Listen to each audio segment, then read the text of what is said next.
a Mercedes. Buenas tardes, Mercedes. Un placer tenerte en este café con autor. Hola, buenas tardes, Bruno, y gracias a la editorial por invitarme a este café. Bueno, faltaría más para nosotros hablar de familias, de crianza, de salud, de desarrollo evolutivo sano, pero también de cómo trabajamos los profesionales, de abordajes que son eficaces y exitosos. Oye, eso siempre nos interesa muchísimo y a nuestra gente también, a la que saludamos y desde aquí invitamos a que vayan participando con sus comentarios y opiniones. La danza de las emociones familiares. Mercedes, ¿qué encontramos en este libro que de momento tiene un título interesante y una imagen muy atrayente, pero desconocemos su interior? Invítanos a su lectura, por favor. Pues os cuento así un poquito de manera, breve. La terapia familiar sistémica, en sus orígenes, era un tipo de terapia muy orientada más a la parte más conductista, más basada en lo que se observa, en medir esa conducta, esas dinámicas familiares, esa danza de la familia, como decían algunos de los pioneros de la terapia familiar sistémica, y un poco actualizada, y también desde mi formación en corrientes humanistas, veíamos también junto a mi equipo, que además el centro que dirijo somos 26 compis, y bueno, pues hemos ido también diseñando un modelo de trabajo en el cual incorporamos todas las corrientes humanistas, trabajar desde el punto de vista emocional, porque considerábamos que cuando trabajas desde lo emocional es un abordaje más profundo en el tiempo, y por lo tanto, pues los cambios que se gestionan pues son más permanentes en el tiempo.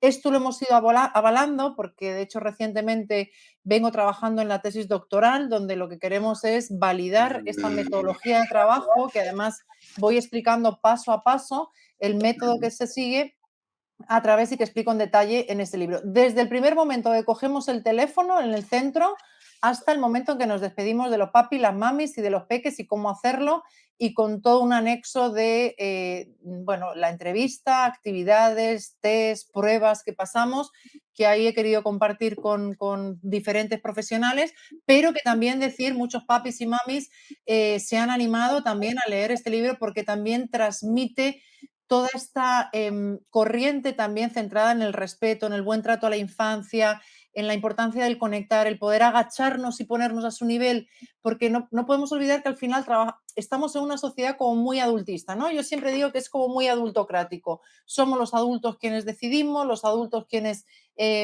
votamos, organizamos y establecemos todas las normas, ¿no? Y nos cuesta muchas veces entender que la infancia no son adultos en miniatura, sino que tiene una serie de características evolutivas, emocionales, que es fundamental que nos podamos agachar, que nos podamos poner a su nivel, que podamos conectar con sus necesidades para poder dar respuesta a ellas. Y este es un poco el resumen del libro, que a lo largo de sus páginas también hay todo un apartado para papis, mamis, referido a la tecnología, un apartado para maestros, maestras, que explica un poco eso, pues este método de intervención. Entonces, sintetizando y si te he entendido bien, básicamente dirigido por una parte a profesionales donde desarrolláis vuestro sistema de trabajo de la A a la Z, como decía, desde que se hace esa llamada telefónica, en qué consiste este abordaje, con herramientas, experiencias, contextualizándolo bien, pero también es un libro en donde hay recursos para papis y mamis para entender los procesos de crianza saludable, las relaciones familiares y su construcción desde la salud y el respeto.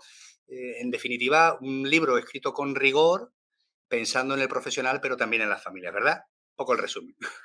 Así es, y al final también, que esto con la editorial dudamos muchísimo, porque al principio me decían, bueno, esto parece una tesis doctoral, digo, hay que adaptarlo para que tenga su carácter divulgativo, ¿no? Entonces, Efectivamente. eso fue el trabajo que hice, que ahí me ayudó muchísimo mi mentora, Loreta Cornejo, para poder adaptarlo al público, para que fuera más cercano, para que se pudiera entender mejor, para que también las familias puedan entender, o los maestros, incluso otros profesionales, cuáles son estos métodos que utilizamos para intervenir, que es una metodología, como digo, muy innovadora, porque además el prologuista, Juan Luis Linares, que es uno de los pioneros de la terapia familiar sistémica en España, sí que comenta, ¿no?, en el prólogo, que fue muy atrevido, ¿no?, el hacer esa fusión entre la terapia familiar sistémica y las corrientes humanistas, atendiendo a la población infantojuvenil, que es verdad que hay mucha carencia en las publicaciones, en metodologías específicas para esta población. Pero a su vez también, como digo, adaptando el lenguaje mucho a que se pueda entender. porque creo que sí que es importante tener en cuenta los grandes problemas. Ya cuando escribí el libro, los profesionales de la salud mental, y esto seguro que tú también lo compartes, Bruno, conmigo, alertábamos de los grandes problemas de salud mental que tenía nuestra sociedad como consecuencia del mal uso o abuso de la tecnología, estos ritmos frenéticos que también llevamos, estos ritmos de vida, ¿no?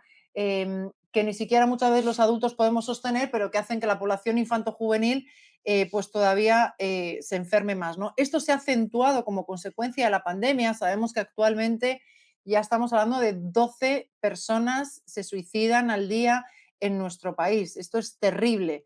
Estamos hablando de que España es el país de Europa que más ansiolíticos y antidepresivos consume. Estamos hablando de la cantidad, el colapso que hay en las urgencias pediátricas de problemas de salud mental, ¿no? El colapso que hay de los trastornos de la conducta alimentaria. Entonces, es fundamental el poder prevenir, el poder concienciar y sensibilizar desde la inteligencia emocional, que sé que tú también eres un gran experto en esta materia, eh, y poder aplicar metodologías efectivas, no superficiales desde la conducta o poco respetuosas, sino desde un trabajo más profundo, más sensible, más conectado con la infancia para que sea más efectivo y, por supuesto, un trabajo paralelo con las familias. Fíjate, durante un tiempo, décadas atrás, de verdad, ni siquiera se contemplaba la posibilidad de que los niños y adolescentes pudieran experimentar trastornos psicopatológicos o tener necesidades psicológicas de salud determinadas. Pasamos a entender que efectivamente eso también se da y quizás las mecánicas para ayudar o para acompañar en esos procesos, pues tenía que ver, como muy bien indicabas al principio, centrándonos muy mucho en lo conductual, ¿no? Y traíamos esa experiencia, pero la terapia familiar también se va evolucionando, va creciendo y aprendiendo y recogiendo otro tipo de dinámica. Y hoy en día se hace un trabajo como el que podéis vosotros presentar en este libro, ¿verdad? Mucho más centrado en cuestiones que tienen que ver con esas necesidades del día a día y además con ese elemento tan diferencial que pueda ser esa parte emocional y que resaltáis, ¿no? Dicho eso, ¿tenemos las familias la sensibilidad para reconocer que hay una necesidad, desde tu experiencia, que hay una necesidad a veces en nuestros menores en casa y que necesitan una ayuda profesional?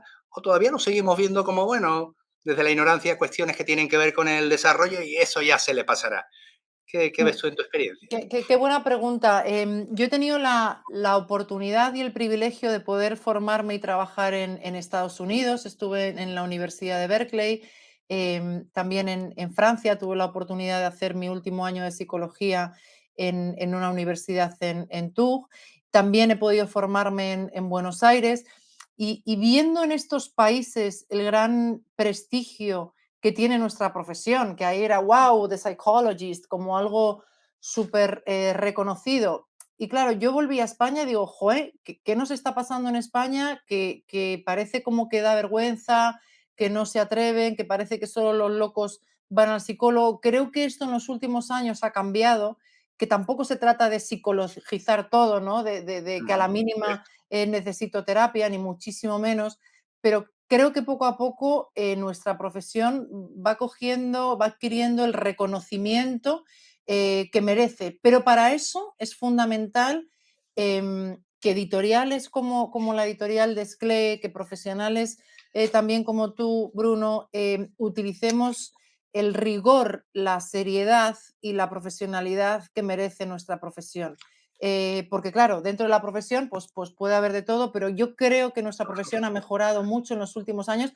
Además, aprovecho, yo Sin duda. colaboro en el Consejo General de la Psicología como asesora, estoy en la Junta de Gobierno del Colegio Oficial de la Psicología de Madrid y creo que se ha avanzado mucho en este sentido y todavía queda mucho por avanzar, por supuesto, pero para esto tenemos que darle, y ahora mismo yo creo que la psicología sí que está en un punto de mira que es fundamental, donde nos hemos dado cuenta que es importante que estemos en atención primaria, que sea un recurso accesible, que ya lo dice nuestra Constitución, que tenemos derecho, ¿no?, a tener este tipo de servicios y que cualquier persona que lo pueda necesitar pueda acceder a esto. Yo creo que nos esperan años muy prometedores para la profesión, pero por eso también tenemos que mantener este rigor y esta seriedad. Qué interesante, qué interesante. Ya lo creo, Mercedes, y comparto contigo ese tipo de reflexiones. Estaba pensando, si te parece, y pegamos un cambio de tercio también para esas personas que nos escuchan ahora, que nos van a escuchar luego, nos van a ver luego. La idea muchas veces que tenemos acerca de esa primera sesión, de esa primera visita o no al psicólogo, que parece que es como la barrera que hay que vencer. Me encantaría que pudieras describir un poco cómo se materializa una primera sesión y qué puede encontrar una familia, por ejemplo, cuando acude a vuestros servicios, a vuestra propuesta terapéutica, y que sirva también un poco de modelo de lo que otras familias pueden encontrar en lo que supone una recogida de información, una recogida y acogida a la propia familia en el centro y a partir de ahí iniciar, pues, oye, el trabajo que sea oportuno. En vuestro caso, ¿cómo es eso? Mm. Yo siempre explico, ahora os voy a enseñar, em, lo duro que es dar el paso de ir a terapia. Yo ahora, la verdad que estamos todos los centros públicos y privados colapsados con una lista de espera tremenda y yo la verdad que lo sufro muchísimo cada día porque sé lo difícil que es dar el paso, ¿no? De pedir ayuda, porque me duele el diente, pues bueno, pues voy al dentista y ya está, pero cuando me duele el corazón o la cabeza o empiezo a somatizar, cuesta mucho más ir a un profesional de la salud mental. Entonces, yo siempre lo primero que digo, no vienen los que más lo necesitan, ni muchísimo menos. De hecho, los que más lo necesitan son los que no vienen. Vienen los más valientes, eso seguro. Cuando una persona viene a terapia, es una persona que está sufriendo, que está dispuesta a cambiar y es una persona valiente. O sea, eso ya es una cualidad. Yo no sé nada de mis pacientes, pero eso lo tengo seguro, ¿no? Y desde ahí trabajo, ¿no? Creo que es importante trabajar desde esta parte sana de las familias y de los pacientes. Y siempre al principio les digo que yo no estoy ni para juzgarles, ni para criticarles, ni para decirles lo que tienen que hacer, porque ya la carga de culpa, la carga de sufrimiento, de frustración, sobre todo en papis y mamis, ¿no? En esta vida que llevamos tan exigente, ¿no? Exigente en lo profesional, exigente en lo familiar, parece que tenemos que ser exitosos en todo y todo lo que tenemos que hacer bien, ¿no? Entonces, cuando sentimos que fracasamos como padres o madres, es importante relativizarlo, ¿no? Porque al final es un acto de humildad el poder consultar y contrastar con un profesional, oye, que esto está fallando. Y a mí me encanta cuando vienen con una sintomatología leve, decir, uy, qué bien que vengáis ahora, ¿no? Pero ya cuando vienen etapas posteriores de la adolescencia, violencia intrafamiliar, autolesiones, intentos autolíticos, dices, joder, y cuando pasaba esto en la infancia, ¿por qué no consultasteis? ¿No? Que por supuesto que estamos a tiempo, se pueden trabajar muchas cosas, pero bueno, creo que tenemos que dar esa confianza en nuestra profesión. Pero lo que es importante también en esta primera sesión es hacer un sondeo, un screening emocional, como yo digo, de saber cómo están, cómo vienen, ¿no? Si yo, por ejemplo, ahora preguntara a los asistentes, por ejemplo, veo que está Toñi de Vigo, Sí, y anda por seguro que ahí. hay más compis, si yo preguntara a los asistentes si tuvieras que decir con una palabra cómo estás, cómo te sientes, ¿qué palabra diríais? Lo podéis poner a través del chat. Ya de repente os he pillado, ¿eh? Os he pillado de, a ver, estaba escuchando a Sí, Merced, ya vamos a darle tiempo a que también puedan claro, escribir lo que tengo que consideren mirar para adentro y tengo que decir con una palabra cómo estoy, cómo me y cómo siento. me siento. Incluso las personas que lo vean después también lo pueden pensar, porque este es un trabajo, como tú sabes, Bruno, de fomento de las competencias emocionales, ¿no? Hacer un trabajo de Sin duda. autoconciencia, a ver, mirar para adentro cómo estoy, cómo me siento, y luego para afuera, hacer esa expresión emocional, ¿no? Y esto es lo que al final nos sana, ¿no? Y no nos enferma, porque cuando vamos reprimiendo nuestras emociones, y esto es lo que les pregunto a las familias el primer día, ¿no? Al principio de la sesión. Si tuvieras que decir con una palabra cómo vienes, muchos se quedan descolocados y yo tengo ahí mi chuleta, mi cartel con las emociones y vamos señalando. Con peques no hay ningún problema porque hay una conexión emocional muy sana, que no sé qué nos pasa, que cuando vamos creciendo vamos perdiendo muchas de las ventajas Ujú. que teníamos, ¿no? Esta parte más espontánea, más natural y más emocional. Has Y dicho algo que entonces, me parece, perdón, Mercedes, sí, sí, sí, sí. mientras contestaban y no, y en el hilo de lo que estás comentando, me parecía muy interesante el hecho de hacerle este planteamiento a las familias, porque hay muchas familias que vienen un poco con la idea, y ya te encargas tú, por supuesto, de también de reconducir, de hacer la pedagogía oportuna para que entiendan de qué va esto del proceso, una terapia o un trabajo como este, ¿no? Te habrá pasado seguro, ¿no? He llegado a abrir la puerta a una cita que he esperado de una familia y ahí estaba el adolescente. Hola, ¿qué tal? ¿Quién eres? Tal, no sé qué. ¿Y tu familia? No, me han dejado aquí en el portal, van a Carrefour y ahora vienen a recogerme en un rato. Digo, la leche, Mm. ¿cómo saca ahora mismo el móvil y ya está llamando a tus padres? Pero ya, vamos. Como que, oye, llevo al niño, a la niña, que es quien tiene la necesidad, el problema, lo dejo allí, en el mecánico de las emociones, y ya paso a recogerlos y eso, ¿no? Y Completamente. eso no funciona así, ¿verdad que no? No, no, no, así me he sentido yo muchas veces, como un taller mecánico, de aquí te dejo las llaves, me cambias la bujía, las ruedas, el aceite y luego ya si eso, pues me avisas, ¿no? Yo siempre digo, en la familia no quiero decir que esté el problema, pero en la familia está la solución. Y aquí tenemos que hacer equipo, porque si no, yo sola, milagros no hacemos. O sea, creo que eso es importante aclararlo, que no tenemos bola de cristal, que no tenemos varita mágica, que no damos medicinas. O sea, también es importante poder aclarar cuál es nuestra profesión. Ay, mira, gracias, Santiago. Tenemos a un compi que dice, me siento mejorable emocionalmente Sí. hablando. Bueno, estupendo. Qué bien, estupendo. Gracias, Santiago, por compartirlo. Y es un poco la idea de esta primera sesión donde no tengo que dar explicaciones de por qué me siento triste, contento, enfadado. Simplemente es hacer el screening, de, también aquí respetando mucho la jerarquía, como decía Salvador Minuchin, ¿no? Desde la escuela estructural, respetando esa jerarquía, pues desde el más mayor hasta el más pequeño, que pueda ir diciendo cómo viene. Y también cuando terminamos la sesión, también les pregunto si me pudieran decir con una palabra cómo se van, porque vienen saturados, preocupados, avergonzados, enfadados, que yo también tengo otra chuleta que también comparto en el libro, que es una carita de enfado. Y cuando vemos el enfado, vemos solamente el enfado, pero detrás hay muchas otras emociones, ¿no? Como la frustración, la culpa, la ansiedad, el miedo, la preocupación. Entonces, podemos hablar en otros términos y no quedarnos en el enfado, que muchas veces puede llevar a esta escalada, ¿no? Y tú más, que no termina. Y cuando cerramos la sesión también, si pudieras decir con una palabra cómo te vas, ¿qué dirías? Y con frecuencia me encuentro con una palabra que para mí es importante el poder ganármela, ¿no? Y la palabra es esperanzado, ¿no? El poder tener la esperanza de cambio, de mejora, ¿no? Y esto es fundamental. Y también es importante el poder aterrizar, porque primero les explicamos a los papis quiénes somos y cómo trabajamos, pero queremos que también lo entiendan los peques. Y como decía antes, ellos tienen su propio lenguaje más simbólico, más lúdico, y tenemos que adaptarnos, tenemos que agacharnos y ponernos en su mundo. ¿Cómo le explicamos nuestra profesión? Por eso yo hace unos años le propuse este proyecto al Colegio Oficial de la Psicología de Madrid, que además está también en mi libro, pero que es un recurso gratuito, por eso, con tu permiso, Bruno, lo comparto, porque es algo gratuito que podéis pedirlo en el Colegio Oficial de la Psicología de Madrid. Si ponéis Google también os sale, lo podéis descargar, y que explica la profesión, explica quiénes somos, explica para qué podemos ayudar, en qué podemos ayudar, adivina lo que no soy también, lo que somos y lo que no somos, ¿no? Está muy personalizado porque podemos poner nuestro nombre. Hablamos también de la importancia del secreto profesional em, y explica nuestra profesión. Y con esto ya los niños no vienen tan asustados el primer día, ¿no? Los niños y las niñas que era como, "Ah, vengo a ver a una amiga de mi madre o vengo porque estoy castigado porque he sacado malas notas y no sé, no me han explicado nada. Se creen que tengo un diván ahí en la consulta y cuando ven que tengo todo de juguetes o cuando ven que todo es colorido y bonito, pues ya vienen con otra actitud y sabéis que lo más importante es afianzar ese vínculo terapéutico, ¿no? Que es tan importante no solamente con papi, sino con los peques.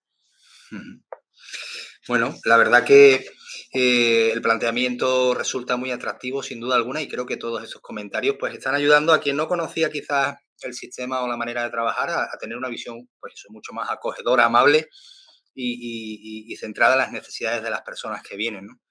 Muy interesante escucharte, Mercedes. Estaba pensando que en esta especie de dictadura que ahora vivimos donde la actitud es la reina, todo es la actitud, la actitud, la actitud. Bueno, la actitud puede verse condicionada y frenada por muchas otras cuestiones, ¿verdad? En este sentido, la actitud, los comportamientos, ciertamente han tenido una presencia relevante, ¿no? En la educación, la evolución de los niños, en el trabajo en las terapias, pero desde el principio ya nos estás compartiendo precisamente también ese foco que colocáis y que dais la importancia al crecimiento, a la evolución y madurez emocional de las familias, de las personas, de los niños, ¿no? En ese sentido, ¿Cómo trabajáis las emociones, al menos inicialmente? ¿Ya estáis haciendo una acogida? ¿Estamos tomando conciencia de cómo nos sentimos, cómo llegamos, cómo nos vamos? Hay ya unas primeras comunicaciones precisamente sobre eso, sobre esas partes emocionales, pero muchas veces al final los padres te dicen, bien, pero ¿qué hago concretamente? ¿No? Es decir, vuelven de nuevo a la actitud o a la conducta mecánicamente que tú le tienes que detallar qué hay que hacer o qué no hay que hacer. Pero en ese sentido me interesaba mucho que pudieras compartir con nosotros, oye, y el trabajo con las emociones, realmente qué camino sigue a partir de esta primera sesión, de este primer encuentro, ¿no? ¿Cómo lo desarrolláis y lo estimuláis? A lo largo del libro sí que voy explicando, como digo, la metodología desde que cogemos el teléfono, los diferentes pasos. También explico muy bien desde toda la parte que trabajamos la parte conductual, pero debajo están la parte cognitiva y las emociones y cómo abordar esto, cómo entender este funcionamiento, los diferentes niveles también de salud emocional, cada paso, ¿no? Y una vez que hacemos la primera sesión, cómo acogemos, a quién convocamos, qué les decimos, cómo jugamos, entendiendo estas etapas evolutivas, como tú bien explicabas al principio, explicando las diferentes etapas del ciclo vital en las que se pueden sentir también las familias, y explicando estos juegos, ¿no? Como tú dices, por responder a tu pregunta y por hacerla sencilla, te explicaría la sesión que acabo de tener hace un ratito, ¿no? He venido rápido y corriendo a casa, que estaba en consulta, con un peque de 8 años, y lo que hemos estado haciendo es jugar. El peque le encanta venir y como me dicen muchos peques, es su día favorito porque vienen a jugar con Mercedes, pero por supuesto no vienen solamente a jugar, pero lo que es importante entender que jugar es aprendizaje, que cada vez los niños juegan menos y tenemos que darnos cuenta que forma parte de su proceso evolutivo, madurativo y forma parte de sus necesidades, ¿no? Y a través del juego nos podemos comunicar desde lo lúdico, porque el lenguaje es un rollo para los peques, incluso a veces es rollo también para nosotros, ¿no? Entonces, a los 15, 20, 30 segundos ya no nos están escuchando. Entonces, yo, por supuesto, me encanta la alfombra, bajamos a la alfombra, de mi querida amiga Loreta Cornejo aprendí la merienda terapéutica, la tenemos súper incorporada, vamos a la cocina, hacemos palomitas, elegimos una merienda, elegimos una bebida y nos vamos a la sala con la alfombra. Hay un ratito que yo elijo a qué quiero jugar y ahí yo aprovecho para pasar mis pruebas, mis proyectivas, mis juegos y hay otro ratito que eligen ellos. Por supuesto que cuando están eligiendo ellos estamos evaluando, estamos interviniendo, estamos analizando, pero estamos jugando con ellos, ¿no? Por ejemplo, hoy hemos jugado al bingo de las emociones, que es un juego de TEA, donde les encanta ganarme y casualmente casi siempre me ganan. Entonces vamos eligiendo diferentes emociones en el tablero y vamos expresando, ¿no? Pues como hoy decía el peque, pues yo me siento triste cuando mi hermano entra en mi habitación y me quita cosas, ¿no? O yo me siento enfadado, pues cuando mi padre no me responde bien. O yo me siento frustrado. Entonces vamos pudiendo hablar, vamos pudiendo poner palabras a todo aquello que muchas veces, si no entendemos y si no le ponemos palabras, es nuestro cuerpo que habla por nosotros, ¿no? Y ahí aparece la somatización y todas estas autolesiones que sin darnos cuenta, todos tenemos ese tendón de Aquiles, ¿no? Pues me duele la cabeza, me duele la espalda, me duele la tripita y vemos que cada vez más bien los peques derivados de otros especialistas de la medicina, porque le han hecho todo tipo de pruebas y al final, pues al psicólogo, ¿no? Que ve al psicólogo y cada vez se ponen más malitos porque no hay esa comunicación emocional, no se fomenta esos espacios que son fundamentales para poder canalizar teniendo en cuenta todo lo que hemos vivido, toda la frustración, todo el miedo, toda la incertidumbre. El otro día leía el famoso artículo este de Lancet que hablaba de que el 50% de la población hemos sufrido ansiedad durante la pandemia. Digo, 50%. ¿Quién no ha sufrido ansiedad? ¿Quién no ha tenido miedo? ¿Quién no ha sentido incertidumbre? ¿No? Ha sido muy duro y hemos creído que los peques se adaptaban o no se dan cuenta o se acostumbran o no pasa nada o no se enteran y al final pues esto lo estamos pagando como sociedad. Entonces, como digo, a través del juego, en mi ratito, como digo, pues dibujamos, pintamos, jugamos con animales, hoy hemos jugado también con la caja de arena, representamos a través de animalitos, simulamos historias, porque siempre digo que cuando el niño ha aprendido a reparar a través del juego ya está preparado para reparar también en la realidad.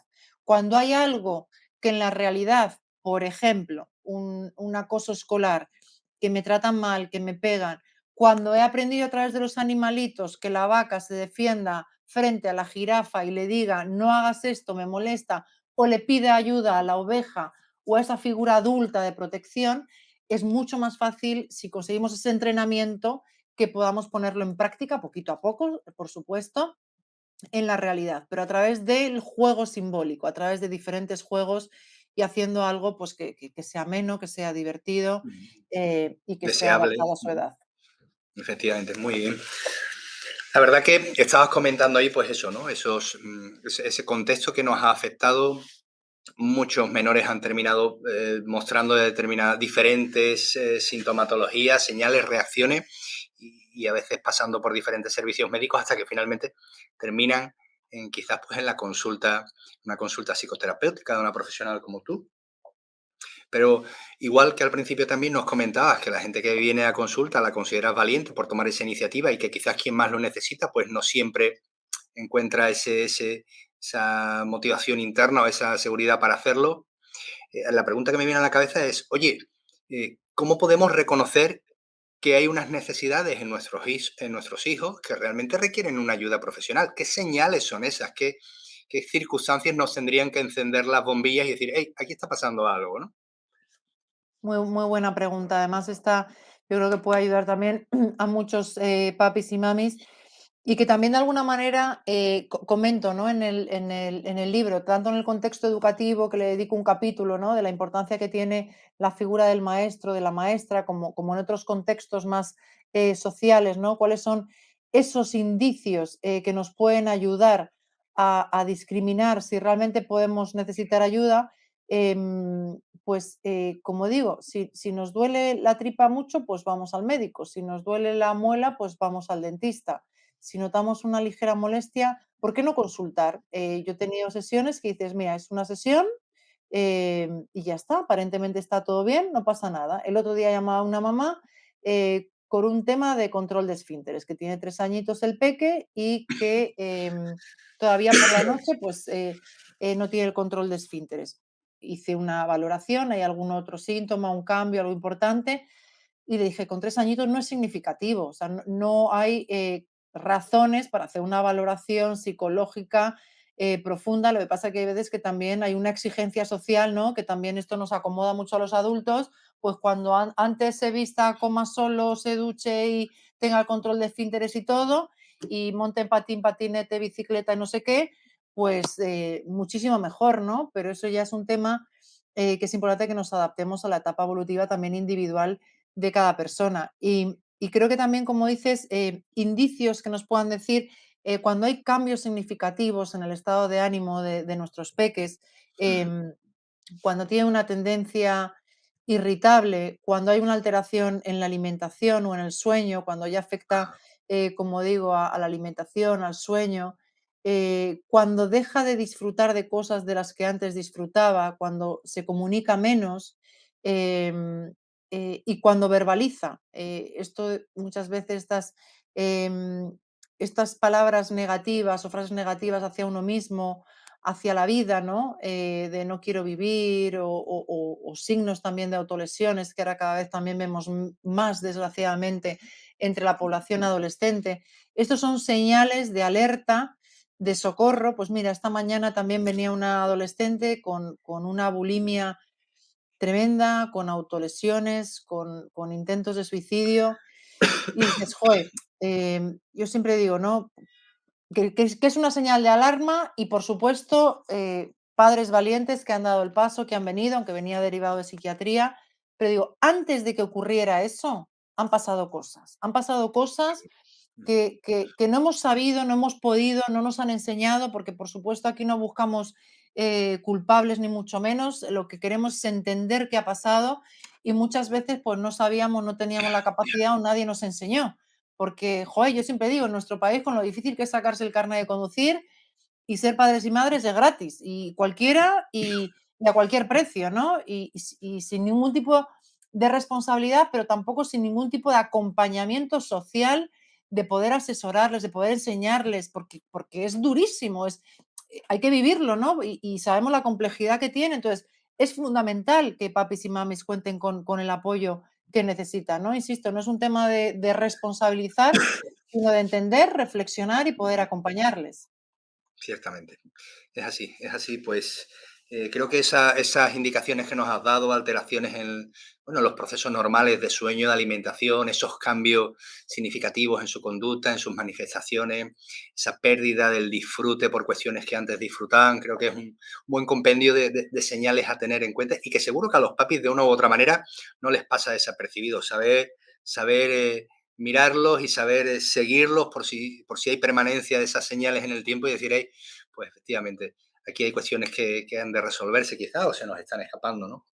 Hoy estamos, permíteme Mercedes, hoy estamos con Mercedes Bermejo, que nos está trayendo, bueno, pues la danza de las emociones familiares en su segunda edición de Editorial Lescle de Brouwer, terapia emocional sistémica aplicada con niños, niñas y adolescentes, un enfoque innovador, un enfoque muy eficaz, donde sus raíces, bueno, pues en corrientes psicológicas ya de larga tradición, pero bueno, con una vuelta de tuerca muy interesante y nos está, pues eso, aquí desarrollando, ¿verdad? Y compartiendo con nosotros desde las necesidades que encuentran las familias con las que trabaja, cómo es ese modelo. Así que os animo a que participéis, que estéis aquí aprovechando su presencia, consultéis, pues como nos hace en este caso Desiree, que ha hecho dos cuestiones, la segunda la reformuló porque es la primera, así que me quedo con esta segunda. Muchas gracias, Desiree. Buenas tardes. Ante una etapa tan especial y complicada como la adolescencia, ¿qué podemos considerar un adolescente emocionalmente sano? Saludos desde Sevilla. Pues muchas gracias, Desiree, por la confianza, por participar, que además también hemos tenido la participación de Santiago y de Toñi. Eh, la adolescencia sana sería complicado, porque ya en sí la adolescencia en algunas ocasiones he leído que es como, tiene toda una serie de indicios, ¿no? De sintomatologías de trastorno, ¿no? Por la complejidad, por la intensidad que por sí conlleva, ¿no? La adolescencia es una etapa muy difícil en la cual los adolescentes están en un proceso de diferenciación de la etapa infantil, se están intentando despedir de la etapa infantil y están entrando en la etapa adulta, ¿no? Es ese duelo no resuelto tan complicado. Y yo siempre digo que cuando hay cosas que en la infancia no se han gestionado adecuadamente, aparecen en la adolescencia con mucha más intensidad. Esto típico de papis, no, si en la infancia estupendo, no daba ningún problema, no molestaba y de repente no sabemos qué pasó.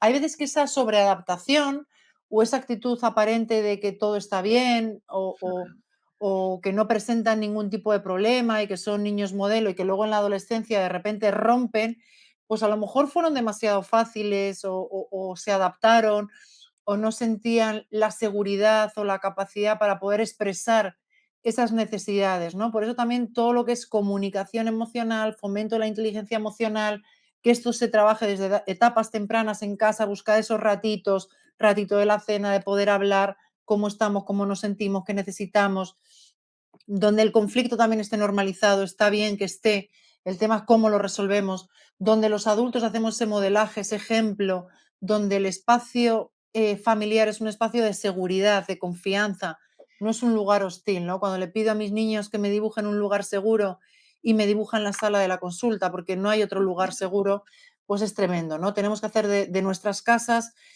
un hogar y que sea un hogar seguro. Entonces, la adolescencia, como digo, son cambios fisiológicos, hormonales, emocionales, psicológicos y a todos los niveles, ¿no?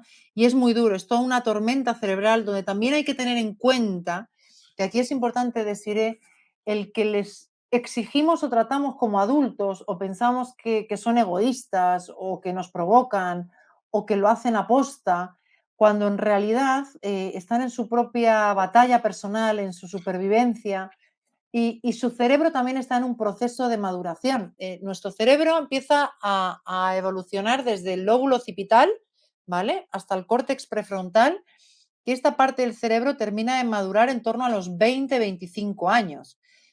Esto quiere decir que cuando esperamos que con 12, 13, 15, 16 años tenga una serie de habilidades pero su cerebro todavía no está preparado porque el córtex prefrontal es el encargado de gestionar toda la planificación, la organización, lo que llamamos las funciones ejecutivas, la autorregulación, esta tendencia a la impulsividad que puedan tener los adolescentes, es porque su córtex todavía no ha madurado.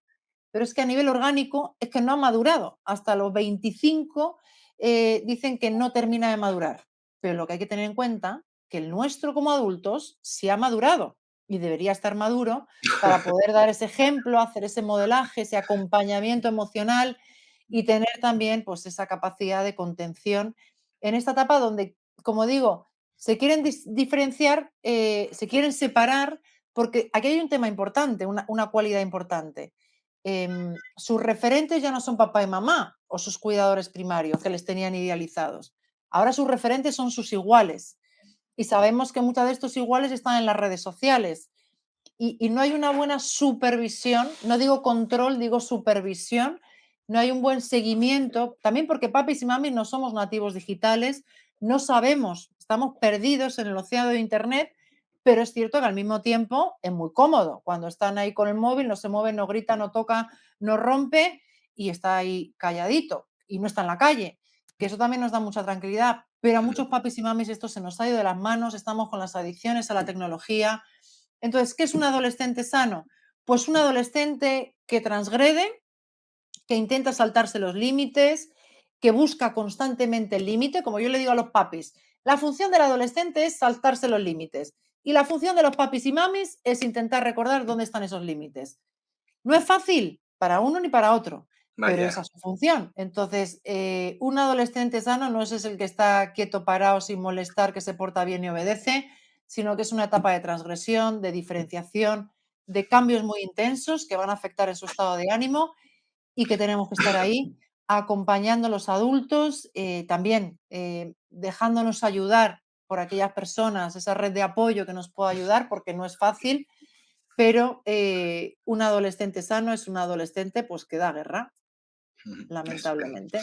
Ahí quedó esa respuesta para Desiree. Creo que ha sido, bueno, pues bastante amplia y generosa y creo que recoge seguramente cuestiones que te sirven. Encima de Desiree, eh, en la familia está la solución y no se trata de culpabilizar, ¿verdad? Pero sí de, de encontrar y de canalizar, ayudar a canalizar cuestiones que quizás no se están haciendo bien. Antes hablabas, efectivamente, se nos presupone a los adultos la madurez, la sensibilidad, el saber estar, el saber mirar, pero bueno, cada uno tiene su historia y luego sabemos que la realidad no es así. Ser adulto no implica ser maduro ni tener ese tipo de competencias, con lo cual Mm, parte de vuestro trabajo realmente también recae en el papi y en la mami, ¿verdad? No solamente en el menor que es señalado, ¿no? Como el que tiene la necesidad o presenta tal, sino el trabajo con el papi y la mami. En este sentido, ¿cómo ayuda la terapia sistémica emocional? ¿Cómo ayuda vuestro enfoque también a los padres a reconocer en ellos la necesidad de desarrollar determinadas cuestiones, provocar determinados cambios y sostenerlos en el tiempo? En fin, cuéntanos un poquito también mm, mm, desde esa mm. perspectiva, Mercedes. Qué buena pregunta, Bruno. Porque una de las cosas, yo que trabajo y superviso a muchos profesionales de la psicología infantojuvenil, yo siempre digo que es importante que podamos querer a nuestros pacientes, ¿no? Y a nuestros pacientitos no nos cuesta quererles. Les queremos Vaya. mucho, conectamos mucho con ellos. em, Hay veces que asumimos un rol que no nos corresponde. Yo siempre digo, ya tienen su mamá, ya tienen su papá, y hay que enseñar a su papá y a su mamá, pues bueno, pues a poder hacer las cosas. Como le decía yo ahora a mi pacientito, ¿no? Hace un ratito, pues los adultos también nos equivocamos y papá y mamá hay cosas que no las hacen bien, pero bueno, para eso vienen aquí, para que yo también les pueda explicar. Y además, una cosa que me preguntan mucho, porque yo también soy mamá de dos peques y también me preguntan, tú tienes que ser una madre perfecta, ¿no? En Cuando menos. absoluto, en absoluto. Realmente lo que ocurre, tú lo has dicho antes, Bruno, que nosotros también tenemos nuestras propias historias, también hay veces que podemos perder los papeles. Yo la diferencia es que tengo mayor conciencia de lo que hago mal. Sé que esto está mal y mira, pues lo hago porque estoy cansada, porque no puedo más, porque hoy no me apetece. Y es muy legítimo el estar tristes, el estar enfadados, porque en el momento que nosotros estamos tristes, también les damos permiso a ellos para que puedan estar tristes y expresar la tristeza. Y en el momento que estamos cansados, ellos también pueden identificar su cansancio. Y en el momento que estamos enfadados, por supuesto, desde nuestro córtex prefrontal no podemos perder los papeles a lo loco, pero nos podemos enfadar y podemos luego pedir disculpas y podemos explicar por qué nos hemos enfadado. Entonces, simplemente es tener un poco más de conciencia, ¿no, Bruno? Imagino que también te pasará a ti el tener un poco más de conciencia de lo que hago, de los límites, pero soy igual que humana, igual de humana, pues Cierto. que Mari Carmen, que Regla y que todas las personas que están conectadas, ¿no? Pero como tú decías, Bruno, papis y mamis también vienen con sus mochilas, también vienen con sus propias historias. Y en relación a lo que decía, no nos cuesta querer a los peques, pero hay veces, como le digo muchas veces a mis alumnos, tenemos que querer a los papis. Y si no somos capaces de querer a los papis, porque enseguida, porque fíjate lo que le hace, lo que le dice, digo, están sobreviviendo, nos están pidiendo ayuda, no están sabiendo gestionar y ese es nuestro papel, entenderles y acompañarles. Entonces, a mí aquí la terapia familiar sistémica, como también explico en el libro, papis y mamis también traen su mochila, traen su propia historia y queremos conocerla, queremos entenderla. Y desde su historia, desde su genograma, me ayuda mucho más a poder entender. Ah, fíjate, ahora entiendo contigo cómo fueron tus padres y esto ha hecho y ha influido de esta forma. El espacio terapéutico es un espacio de reflexión, donde reflexionamos quiénes somos, de dónde venimos y qué cosas queremos hacer diferentes. Vale, has tenido esta historia terrible o te ha ocurrido esto, crees que estaba mal y has querido hacerlo diferente, pero a lo mejor tampoco estaba tan mal. ¿Y cómo lo quieres hacer tú? ¿Y cómo lo quiere hacer tu pareja? ¿Y cómo puede haber esa congruencia también? Porque yo siempre digo que la terapia familiar sistémica es una terapia individual, infantil, de pareja, de familia. Es muy compleja, pero por eso desde esta metodología de la psicoterapia emocional sistémica, lo que proponemos es una metodología que recoja papis, a mamis, a hermanos, a cuidadoras, a los abuelos, qué importante, qué valor doy también a la figura de los abuelos, a la figura paterna, que muchas veces siempre digo esto de ¿quién lleva a los niños al cole? La mamá. ¿Quién lleva a los niños al médico? La mamá. A la extraescolar y cuando toca ir al psicólogo, también. Entonces, eso lo tenemos que romper. Tenemos que hacer en terapia cosas diferentes a las que pasan en casa. Tenemos que cambiarlo. Entonces, lo primero es convocar, ¿no?, a los cuidadores primarios, implicarles. No, es que no creen esto de la psicología. No pasa Bueno, nada. Estoy súper acostumbrada a escucharlo. Y yo ya me lo tomo como un reto que me encanta y lo entiendo y bueno, pues desde ahí vamos generando ese vínculo terapéutico que es tan importante. ujú, ya lo creo. Oye, qué interesante esta tarde que estamos desarrollando aquí con Mercedes Bermejo. Y bueno, de hecho, ahí estáis planteando cuestiones que animan mucho pues esta conversación. De hecho, Milagro Galocha, encantado de tenerte por aquí, querida amiga, nos pregunta, ¿qué se puede hacer cuando los padres se divorcian y la educación de los hijos se hace un constante campo de batalla, de una parte construye y la otra parte parece que derriba lo construido? Ay, Ay, Milagros, qué terrible cuánto se sufre en estas situaciones, además cuando los menores son un poco menores, son chiquitines, es muy doloroso. Aquí hay un tema importante y delicado porque habría que evaluar y valorar cada caso. De hecho, en el libro comento varios ejemplos, cómo cómo se han trabajado en la terapia, cómo se han trabajado con papis y mamis, en el caso cuando están separados, también cuando están separados, cómo se convocan ambos progenitores, ¿no? Em, sí que es verdad que muchas veces intentamos, los papis separados están en ese conflicto tan doloroso que no son capaces de ver a los menores, sino que al final eh, el objetivo es dañar al otro a través del menor, ¿no? Muchas veces hemos visto esto en consulta y es terrible, ¿no? Yo siempre explico que cuando lo más importante, cuando en padres separados, yo les he acompañado a muchos papis y mamis en este proceso, y una de las cosas o pautas generales más importantes es, sobre todo cuando hablamos de etapas tempranas, no hablar mal del otro progenitor, porque además esto no, mira, ayer lo hablaba con un papi separado, porque cuando estás hablando mal del otro progenitor delante del menor, no estás hablando mal del otro progenitor, estás dañando el cerebro del menor, porque el menor tiene introyectados sus dos referentes primarios, en este caso, que son papá y mamá. Entonces, y desde ahí se está construyendo su identidad, su personalidad, porque se está identificando a través de estos referentes. Entonces, hay que tener mucho cuidado en este sentido e intentar que estos conflictos no bloqueen ese vínculo, ¿no? Con el menor. Se sufre mucho, hay separaciones muy conflictivas, muy judicializadas, las sufrimos mucho en consulta, vemos a los menores cómo sufren y además estas heridas que quedan plasmadas en el cerebro de nuestros peques, quedan durante años y van a determinar a nivel de pronóstico, a nivel de salud mental en su futuro. Entonces, ¿qué podemos hacer? Como le digo a muchos papis, lo que tú puedes hacer es en el tiempo que estás con tu peque.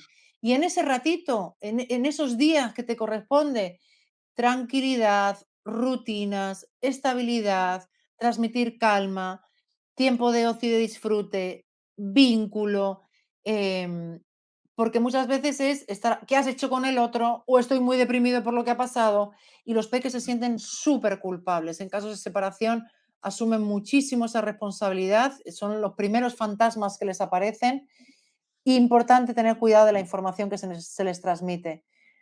Hay que darles la información, pero breve, adaptada a su edad, pero tienen derecho también a saber A dónde saber. van, qué van a hacer, porque donde no hay información se rellena ese vacío con la fantasía, que sabemos que es muy importante el pensamiento mágico en etapas tempranas de la infancia, y esto es muy peligroso. Entonces, podemos cuidar y hacernos cargo milagros hasta donde podemos, y eso ya es mucho, y eso queda, y eso cala, y eso llega, ¿no? Porque uno dice, jo, estoy dando un montón, pero parece que no llega porque se lo pasa mejor con el otro, porque le compra regalos más caros, porque le lleva a Disneyland, sí que llega. Te puedo asegurar que acompaña a muchas familias y a muchos peques y lo que dejáis es una semilla que llega de por vida y que intentemos que los conflictos que al final los han vivido con mucha intensidad y que muchas veces les puede afectar, pero también les puede ayudar como ejemplo a gestionar sus propios conflictos, em, que intentemos dejarlos a un lado, ¿no? Y poder disfrutar de ese vínculo que parece que no, pero es una cuenta atrás y enseguida se hacen mayores. Sin duda me parece un mensaje muy importante y es así, al final es también darnos permiso para llegar hasta donde podemos llegar y centrarnos precisamente en lo que sí podemos hacer y está a nuestro alcance. Y como tú dices, esa semilla terminará germinando sin duda en el tiempo. Bueno, ahí entiendo, Mila, milagros que hayas también, bueno, recogido cuestiones de valor para ti. Nos saluda también Marimar Aroca, una querida amiga, y Patricia Ortega nos comenta lo siguiente. Buenas tardes y enhorabuena por el café de hoy. Gracias, amiga, especialmente. Ahí va mi pregunta. ¿Hay una edad de los hijos algo mejor para que los padres se puedan separar sin que los daños para ellos sean tan duros? Gracias. Muy buena pregunta, Patricia. Esto lo preguntáis un montón. Depende, hay que evaluar, hay que valorar cada caso, el nivel de conflictividad de los progenitores. Con muchísima frecuencia me encuentro en consulta em, estos comentarios típicos de no nos separamos por ellos, ¿no? No nos separamos por ellos, estoy aguantando por ellos. Y muchas veces veo el daño, la lesión tan grande que les estamos generando, porque al final estamos generando una deuda. Oye, que yo aquí estoy aguantando por ti, ¿no? Aunque no lo digamos así, por supuesto que Sí, verbalmente no lo decimos así. Em, no hay una edad ideal. Sí que es cierto que en etapas tempranas les cuesta a los peques, depende del régimen, del tipo de convenio que tengan. Yo he visto peques que se han adaptado mucho mejor a la separación, pero porque el nivel de convivencia, había tal nivel de agresividad, de violencia, de hostilidad, y no verbal y física, sino que muchas veces, no, no, si los niños no se dan cuenta, no se hablan, no hay comunicación, hay esa agresividad el uno contra el otro sin darse cuenta. Entonces, cor co es que estoy con mis pe puedes seguir, cariño, puedes seguir, corazón. Perdón por la interrupción, que nada, yo también nada, tengo al peques y contrario. son las cosas del directo. Entonces, como digo, una edad ideal no la hay como tal. Sí que es verdad que en etapas tempranas hemos visto que les puede costar un poco, pero yo creo que bien gestionado por parte de los papis y muchas veces, de verdad, yo he acompañado a muchas familias que el cambio ha sido mejor, que los peques han dejado de enfermarse. Yo les preguntaba un día a unos padres que tenían a la peque malísima, con muchos problemas estomacales, al pequeño también que le costaba mucho ir al colegio, con bullying. Y yo les preguntaba, ¿vosotros creéis que si vuestros hijos no tuvieran este problema, los síntomas que tienen, en qué cambiaría vuestra familia? Y los dos me dijeron que se separarían. Digo, entonces, ¿no creéis que el hecho de que vosotros estéis juntos, porque muchas veces los peques también se enferman para conseguir que sus papis sigan juntos, Sí, sí, pero al final es una lealtad que tienen con la familia, con mantener esa homeostasis familiar, que es muy peligrosa, que no es saludable, y que hay separaciones de verdad muy sanas, muy saludables, se intenta hacer lo mejor que se puede, lo mejor, es un ejemplo también para ellos, como yo en muchos casos de violencia de género también se lo he dicho a las mujeres. Le estás enseñando a tu hijo, a tu hija, lo que está bien, la parte moral y lo que no está bien, las cosas que no se pueden permitir. Y esto es un ejemplo para ellos. Este tipo de cosas no se pueden permitir. Y estáis demostrando que sois valientes, ¿no? Esto también es un acto de valentía el tomar la ya lo creo. decisión. Entonces, sin ánimo de promoverlo, porque es una decisión muy delicada que supone muchos Muy cambios, personal. que en cada familia afecta de muchas formas. Hay que ver la cuestión económica, las redes de apoyo a nivel educativo, pero esta tendencia que tienen muchos padres de seguimos juntos por los niños, en muchos casos no es justa para ellos, ¿eh? Y no es real. Ciertamente, es así. Sí, sí. De alguna manera, en la experiencia que vas encontrando, estoy seguro, Mercedes, me ha pasado a mí también, sin que haya una, como tú dices, una norma, porque es una cuestión que hay que ver muy en detalle, pero padres separados felices generalmente tienen hijos que viven en familias separadas felices, padres que están juntos y viven una gran frustración y dolor, eso mismo van a encontrar en sus hijos también. Así que, bueno, interesantísimo. La temática de hoy a mí es que me pone, bueno, la cabeza a mil y estaría aquí un buen rato, pero nos estamos acercando ya Mm.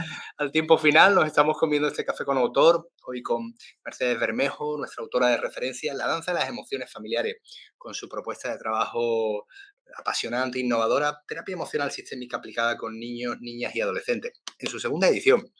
Nos vamos a ir despidiendo ya y me gustaría, si te parece, Mercedes, que tomaras este último tramo, este minuto, dos, tres, lo que sea necesario para ti, pues también para hacernos una invitación a la lectura de tu libro, ¿no? Creo que has estado compartiendo los contenidos, has estado compartiendo experiencias, pero bueno, también escuchar de la autora una invitación a adentrarnos en las bondades que podamos encontrar aquí, pues siempre es un estímulo. Así que tuyo es el tiempo. Pues muchísimas gracias, Bruno. Decir por mi parte que la verdad que ha sido súper agradable este ratito, que gracias por también haberme hecho sentir tan cómoda y gracias de nuevo también a la editorial de Sclé y a todas las amigas que veo que tienes y que son muchas y que nos están acompañando y participando.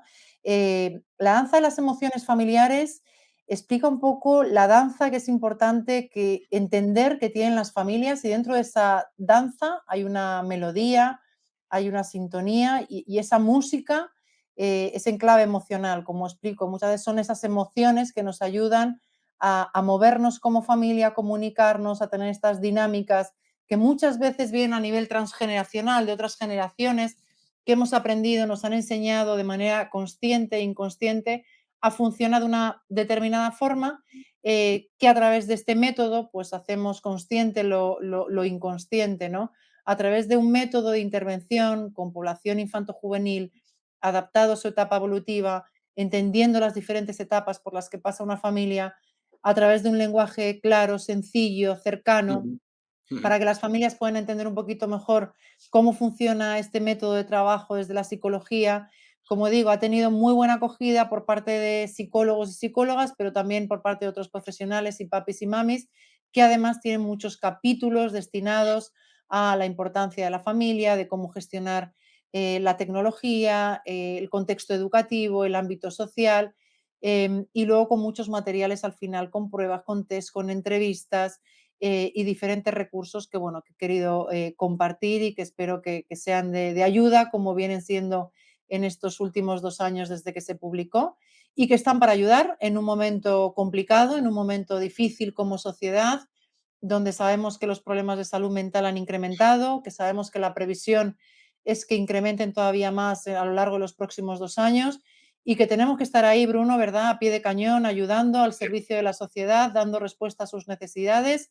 Y te agradezco toda tu labor, que también, como te decía al principio, te he cotilleado un poco y sé que también Muchas desarrollas una gracias. gran labor por ayudar a la sociedad, a las familias, que como digo, no son momentos fáciles y también pues este tipo de actividades como proponéis desde Desclé, pues yo creo que también ayudan y son de gran utilidad.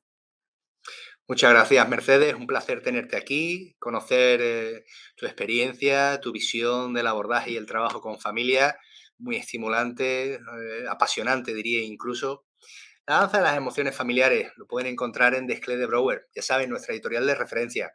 Difícilmente van a entrar en la página de Desclé de Brouwer y se van a venir con las manos vacías porque hay lecturas precisamente para eso, para construir lo que somos, dotar de sentido nuestras vidas, entender nuestras mecánicas, en definitiva, tener más conciencia y mejor gestión de esta experiencia tan maravillosa que es la vida. Y libros como La danza de las emociones familiares con Mercedes Bermejo nos ayudan a ello. Queridos amigos y amigas, muchísimas gracias una semana más por acompañarnos. La semana que viene, una nueva edición de Café con Autor. Buenas tardes y feliz semana.